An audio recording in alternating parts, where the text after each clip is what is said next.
Guys මට පන්දමක් හදාගන්න බැරිද මොකද ටෝච් එක ඉවර වුණොත් මට වෙන කරන්න දෙයක් නැහැ මට මං හිතුවේ රෑ ආපහු ඇවිල්ලා මං ඒක අරගන්නවා කියලා මට තේරෙන්නේ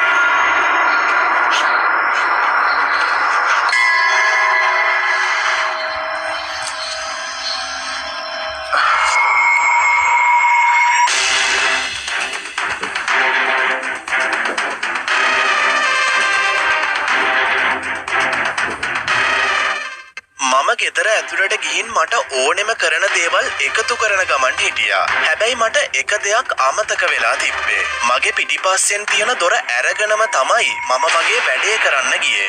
මම මේ වෙලාවේදී එච්චර හොඳ සිහියකින් නෙවෙයි හිටියේ. මට ඕනේ වුණේ පුළුවන් ඉක්මනින් අවශ්‍ය දේවල් අරගෙන මෙතනින් පැනගන්න. ඒත් මම මෙතනට වෙලා ඉද්දි අර කලින් පෙනුන නිල් පාට S2 පේන්න ගන්නවා. මම මේ කිසිම දෙයක් දකින්නේ නැහැ. ටික වෙලාවකින් මොකක් හරි දෙයක් අර දොරගාවින් එවිලා මන් දිහා බලාගෙන ඉන්නවා. හරියට නිකන් නේදේ මාව දඩයම් කරන්න උත්සාහ කරනවා වගේ.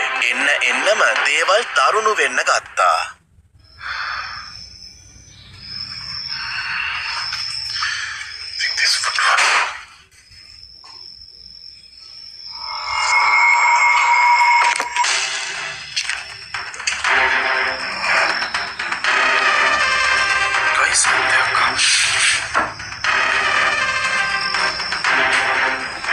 Putra kau deh.